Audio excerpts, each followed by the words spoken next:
las Américas en La Joya, California. Mi nombre es Jacqueline Sánchez y soy la asociada de energía en el equipo de energía y sustentabilidad aquí en el instituto. Y hoy tengo el gusto de presentarles a Marco Antonio Nieto, que es especialista del sector energético de Baker McKenzie y pertenece al grupo de infraestructura, energía y minería y cuenta con más de 14 años de experiencia en el sector, por lo que ahora vamos a tener la opinión de Marco para que nos platique un poco sobre la subasta de energía eléctrica que recién se llevó a cabo en la Ciudad de México, para que nos cuente un poquito más de su opinión. Marco, muchísimas gracias por estar aquí. Muchas gracias, Jacqueline, y a nombre de Baker quisiéramos agradecerle al Instituto de las Américas por esta honorable invitación en la que tenemos la oportunidad de compartir con todos nuestra perspectiva y nuestras expectativas sobre esta reforma. Muchas gracias. Perfecto. Bueno, enseguida vamos a pasar con las preguntas de la entrevista. ¿Qué serían las siguientes? Iniciando aquí el comentario general sobre la subasta, quisiera comenzar poniendo en perspectiva que México, gracias a la reforma energética, sufrió un cambio muy profundo en términos de no solo el cambio regulatorio, sino también del enfoque del negocio. A diferencia de todos los subsectores que sufrieron esta reforma, quisiera destacar que el sector eléctrico cambia de una manera más violenta. ¿Por qué? Porque en Baker McKenzie hemos tenido la oportunidad de colaborar con gente del sector público y del sector privado en todos estos subsectores, sea desde exploración, sea gas, petrolíferos, petroquímicos y por supuesto que el sector eléctrico y en particular energías renovables. A diferencia de todos los subsectores, me parece que el sector eléctrico fue el que sufrió no solo un cambio regulatorio para ver si era el sector privado el que realizaba estas actividades en sustitución del sector público, como sabes, el monopolio estatal de CFE previo a la reforma energética, pues mantenía ciertas oportunidades de inversión en la generación a través de esquemas muy particulares como lo eran las sociedades de autoabastecimiento, la pequeña producción, la cogeneración, la producción independiente, en adición a las posibilidades de importar y exportar en cuestiones específicas. Todo esto pues tenía un enfoque muy del sector público y entonces el cambio que sufre gracias a la reforma energética del sector eléctrico pues fue no solo un cambio para ver si ahora los privados podían promover y desarrollar mucho más ambiciosamente estos proyectos, sino también fue un cambio desde el punto de vista del sentido de negocio. ¿Por qué? Porque a través de estos esquemas había cuestiones muy puntuales. El único driver de este negocio en México pues era el precio. Entonces, en la medida en que pudieras ofrecer un precio más bajo a través del benchmark, que eran las tarifas de CFE, pues era como el negocio se podía generar. El sector financiero pues era también un sector que no tenía mucho más referencia que ese precio, que ese benchmark. Y realmente pues todo era desde una perspectiva de precios a través de una licitación, si fuera el caso de producción independiente, que fue lo que más le permitió al sector privado en estos 20 años previos a la reforma desarrollarse. Y entonces ahora con la reforma se plantea un nuevo enfoque de negocio. Ahora, a diferencia del régimen previo, todo lo que sea un costo de oportunidad para la confiabilidad, la eficiencia y la calidad del sistema eléctrico, pues se vuelve en un producto comerciable desde el punto de vista del mercado eléctrico. Entonces, el enfoque es totalmente distinto y aunado a esto, pues viene justamente este cambio en la manera de entender el negocio de la energía. Actualmente, gracias a la reforma, se puede enajenar la energía desde 3 maneras distintas. Vamos a hablar de las subastas, que es el más importante, sobre todo porque garantiza un principio constitucional que es el suministro de energía a quien menos capacidad tiene para atender esas posibilidades y esas alternativas, que es el servicio básico.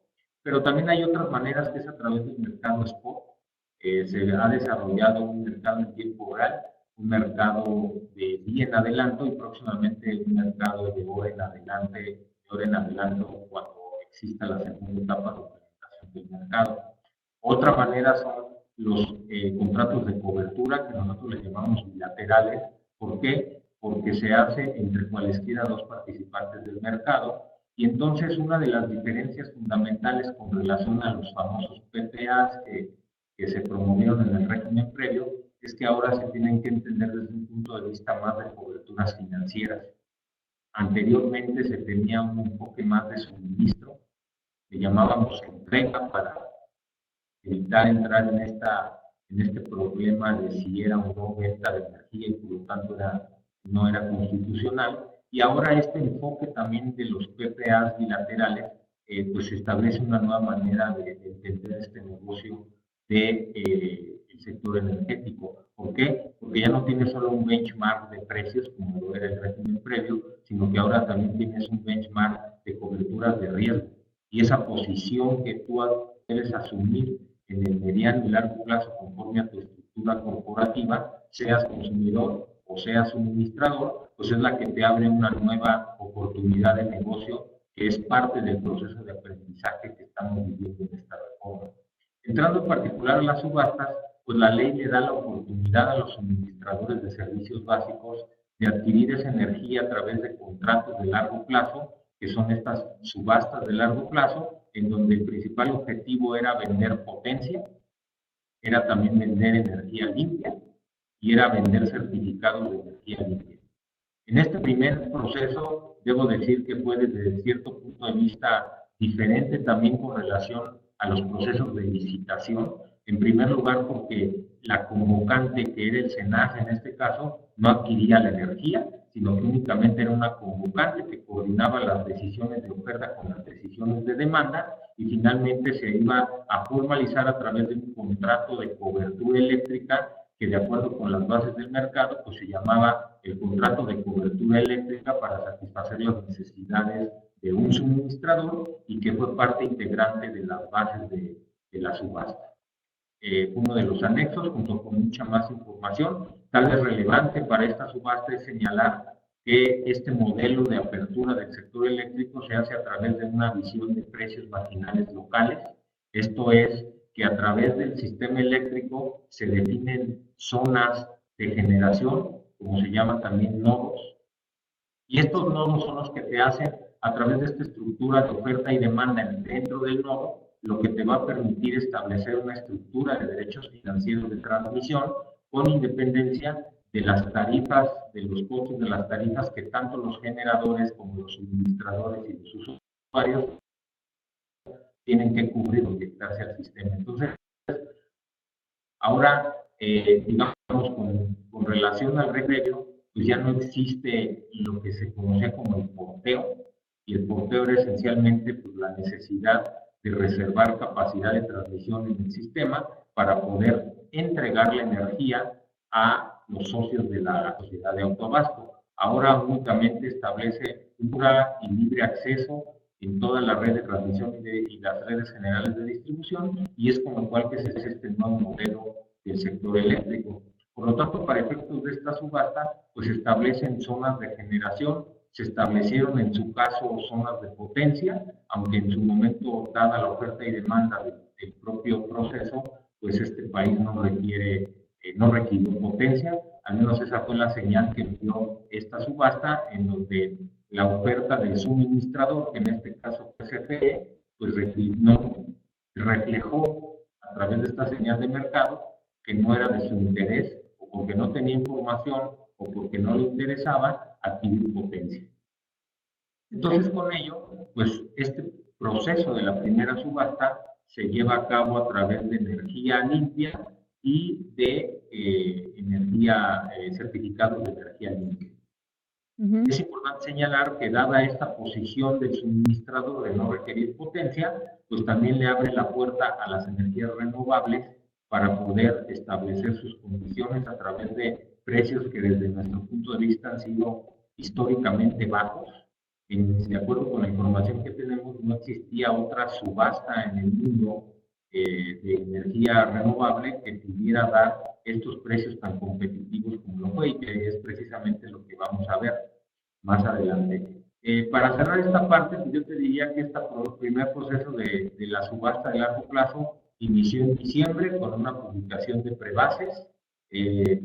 Fue hasta cierto punto apresurada, pero me parece que con independencia de esto y presupuestando, digamos, esta parte de curva de aprendizaje que tanto los nuevos generadores, dado este cambio violento que te había comentado, como las propias autoridades, y en este caso el suministrador, que fue CFE, pues establece desde nuestro punto de vista bajo condiciones bastante claras, transparentes, y adicionalmente con respecto a la experiencia previa en otras licitaciones, contamos con un manual de subastas de largo plazo que es donde se establece de manera general lo que debe contener este y los demás procesos de licitación de subastas.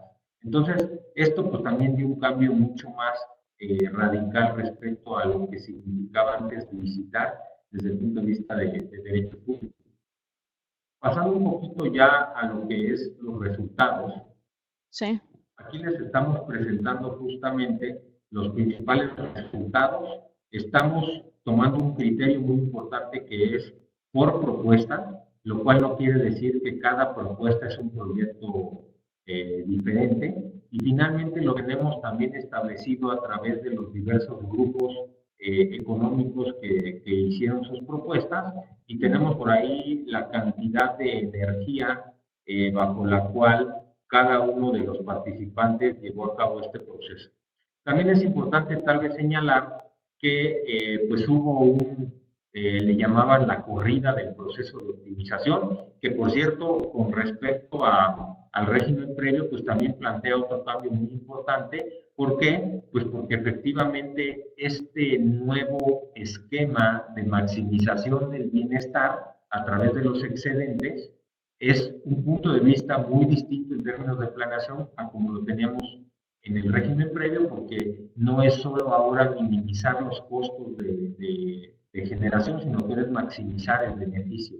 Y el esquema de subastas, digamos desde un punto de vista teórico, pues te da la posibilidad de ir extrayendo el excedente de la producción, en este caso del generador, tal que te permite establecer diferentes precios para los diferentes costos de oportunidad, de acuerdo con la estructura de costos que hizo con sus corridas financieras cada generador, le permitió establecer esas condiciones.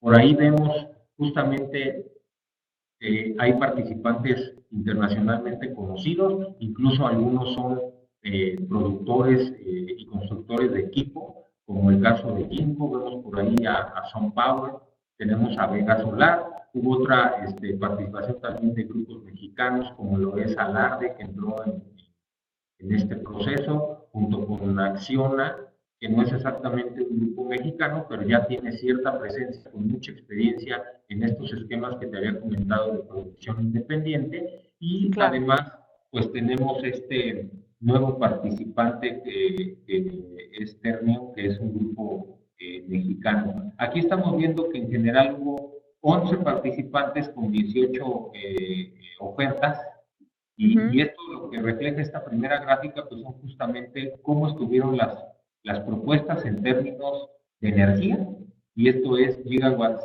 hora por año, y de certificados de energía limpia por año. Finalmente tenemos ahí a qué precio se estableció, y esto fue dividiendo el precio total bajo el cual establecieron la oferta, dividido entre la cantidad de energía únicamente. Por eso es que seguramente pueden ver otras estimaciones de acuerdo a otros cálculos para obtener el precio.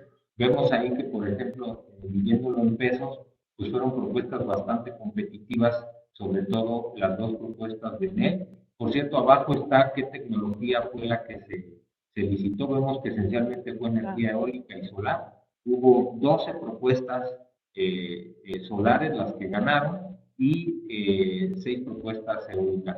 Te estaba comentando un poco que este proceso de optimización se llevó a cabo de una forma oficial el 30 de marzo. Hubo ciertos ajustes al programa de optimización, tal que les permitieron volver a correr en la madrugada del lunes este proceso y obtener estos resultados que son los que finalmente estamos viendo. Esto quiere decir que hubo otra corrida la mañana del 30 de marzo, tal que hizo en un primer momento dar algunas propuestas distintas con otros ganadores, ¿no?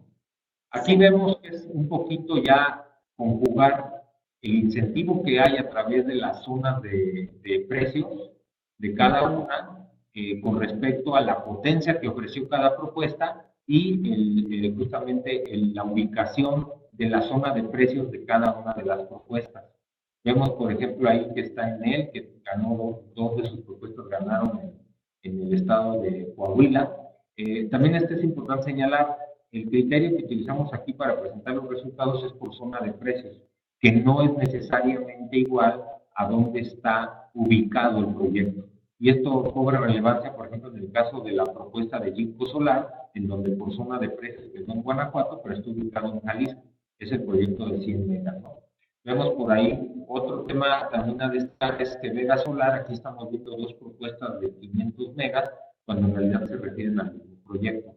Dada esta estructura de precios marginales nodales, sí, y esto obteniendo el mapa a través del PRODECEN, puede haber algunos cambios si analizamos la información obtenida ya para la subasta en particular, pero el objetivo es también analizar una tendencia que es esos nodos, que son cada uno de las áreas rojas, verdes y amarillas que se ven, pues son cada uno de los nodos de generación en donde, como te había comentado, se establece justamente este principio de precio marginal nodal y justamente hay un incentivo muy importante en aquellos nodos con congestionamiento. ¿Qué quiere decir congestionamiento? En donde pues, la oferta es mayor a la demanda y por lo tanto el inyectar energía a ese nodo desde la red de transmisión, pues le trae un costo de oportunidad más alto al sistema y por lo tanto se ve reflejado en un derecho financiero de transmisión más alto. Por eso es que el incentivo a generar se da en aquellos nodos de color rojo y justamente pues las zonas más congestionadas del país, que son Baja California, porque es un sistema eléctrico aislado y eso establece, tal vez no por un congestionamiento per se, pero sí por una condición de falta de alternativas de suministro, pues establece un cierto congestionamiento. Y también el área de la península, en donde, como vemos, hay solo una red de transmisión que te conectan a la península, es unidireccional y pues eso también establece ciertos incentivos para, en este caso, los generadores que fueron los que bien capturaron estos incentivos y los reflejaron en sus propuestas. Por ahí tenemos Tamaulipas con dos proyectos, el estado de Guanajuato con los dos, uno de Enel y otro de SunPower, y pues justamente donde más había incentivos a generar dado el potencial solar y eólico, así como la misma topología de la red de transmisión, pues es justamente el estado de Yucatán, donde se presentaron 9 propuestas ganadoras, ¿no? Correcto. Aquí está más o menos a partir del porcentaje total de energía asignada y por grupo, cómo quedó este resultado, esta publicación de la subasta. Vemos que pues en él se llevó el 41.64%, esto es conforme a la información que presenta la Secretaría de Energía. Vega Solar se lleva el 13%, Acciona se lleva el 10%, Alarde, el grupo mexicano que te comentaba, se lleva el 5%, Envision Energy International se lleva otro 5%, SunPower, Aldesa, Recurrent, Ternium y Alter Energy Renovables, pues se llevan entre el 1 y el 5% del resultado de la subasta. Esto es esencialmente los resultados. Tal vez convendría también señalar que si presupuestamos el proceso de aprendizaje que tanto funcionarios públicos como los participantes tenemos, vemos que es un proceso bastante transparente, bastante limpio, tal vez un poquito apresurado. Nos hubiera gustado también dar más tiempo. Tal vez otra cosa que pudimos notar es que por la manera en cómo se establecieron las condiciones para hacer consorcio, también se presentaron pues cierta premura y urgencia por ejecutar esos consorcios para que pudieran precalificar sus propuestas. Entonces, pues sin que sea esto una crítica, sino parte de ese proceso de aprendizaje que seguramente la Secretaría de Energía y el SENACE, como responsables de este proceso, pues van a tomar en cuenta. También debo destacar que este proceso de apertura por parte de las autoridades ha sido satisfactoriamente muy bueno desde nuestro punto de vista. y esto considerando que pues, es una nueva industria que está presentando ciertas condiciones y ciertas exigencias, y pues también teniendo en cuenta que este proceso de transformación para las autoridades ha sido también muy violento. ¿Por qué? Pues porque antes solo trabajaban con Comisión Federal de Electricidad a través de un régimen de derecho público, y pues esto también implica retos para los funcionarios públicos que desde mi punto de vista ha sido de la manera más abierta que han podido y conforme a un proceso en donde tienen pleno entendimiento de que cualquier actividad o incluso cualquier comentario o inquietud que tenga la industria ha sido tomada en cuenta. Entonces, desde ese punto de vista, tenemos la confianza de que este proceso va a seguir presentándose de una manera transparente, abierta, clara, y justamente dado el aprendizaje que tuvimos de esta primera subasta, esperamos que, mira, por un lado dijeron las autoridades que tenía que ser en abril que se presentara la siguiente subasta de largo plazo, pero creemos que posiblemente se puedan esperar a mayo o incluso a junio, sin que esto represente un compromiso que ponga en riesgo la subasta, y sí va a ayudar en el sentido de pues que va a incorporar aquellos comentarios y observaciones que en su caso hayan tenido, ¿no? También otro... Marcos, ¿se va a abrir algún periodo para que la Secretaría de Energía busque los comentarios de las instituciones privadas para que puedan dar su retroalimentación en cuanto a esta experiencia con la primera subasta? Pues mira, creo que la Secretaría de Energía ha abierto muchos canales, entonces el que lo van a hacer, sin duda, me parece que incluso en mecanismos formales o informales, cuando se abran las prebases de calificación, como se hizo en esta subasta que ha concluido, pues también hubo un proceso en donde recibieron comentarios, recibieron preguntas, dieron atención a cada una de las preguntas, son cerca más de 2.000, poco más de 2.000 preguntas las que al final atendió el Centro Nacional de Control de Energía, pero sin duda que también en toda la serie de eventos, seminarios, talleres, en donde han participado las autoridades, también hemos notado esa apertura al diálogo, esa sensibilidad para escuchar todos esos comentarios que la industria seguramente tiene y que seguro van a ayudar a mejorar este proceso con la finalidad de que, como se ha visto en otros países, el proceso de subasta sea ya de la manera más rápida, sencilla, práctica y eficiente posible.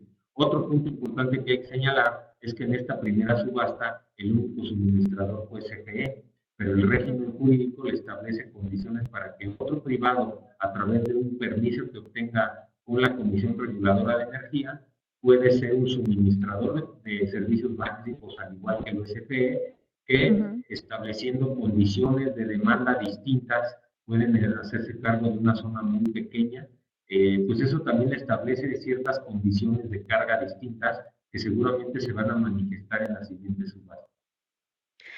Muchas gracias, Marco. Otra pregunta que me acaba de surgir es, ¿cuáles son los principales retos que siguen, ¿no? Para todas estas empresas que ganaron los contratos?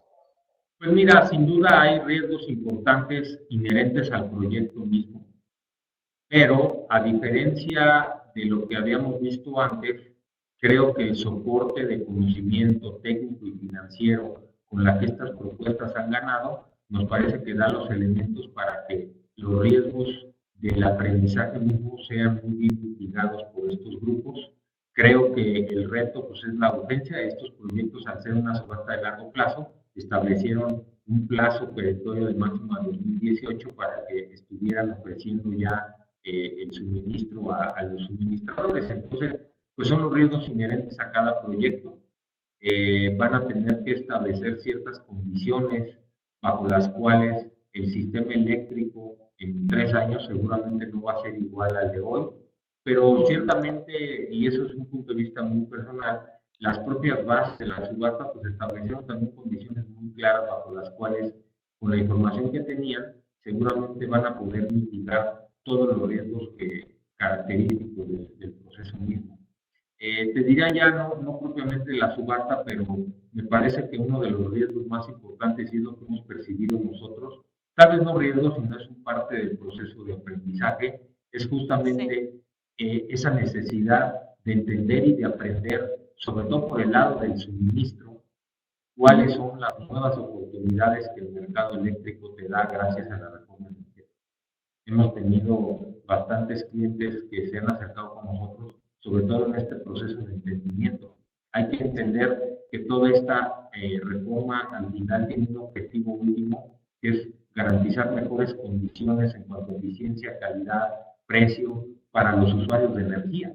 Pero realmente quien menos informado está, pues son los propios usuarios, porque su negocio seguramente son las actividades económicas para las cuales fueron creados los principales consumidores de energía y no para dar entendido de nuevo régimen. Entonces, ciertamente eso lo vemos no como un reto, pero sí como un reto importante, ese aprendizaje que vayan asumiendo cada uno de los usuarios. Hay que recordar que en estas subastas de largo plazo, si bien no van a poder especificar condiciones de cantidad y precio, sí van a poder participar directamente los usuarios calificados participantes del mercado de manera directa o suministradores de servicios calificados, pero sin establecer condiciones de precios y cantidades. Entonces, pues esto también va a enriquecer el proceso de la subasta, que seguramente va a redundar en mejores precios, y también como un ejemplo de que las energías renovables establecen una agresividad comercial bastante importante,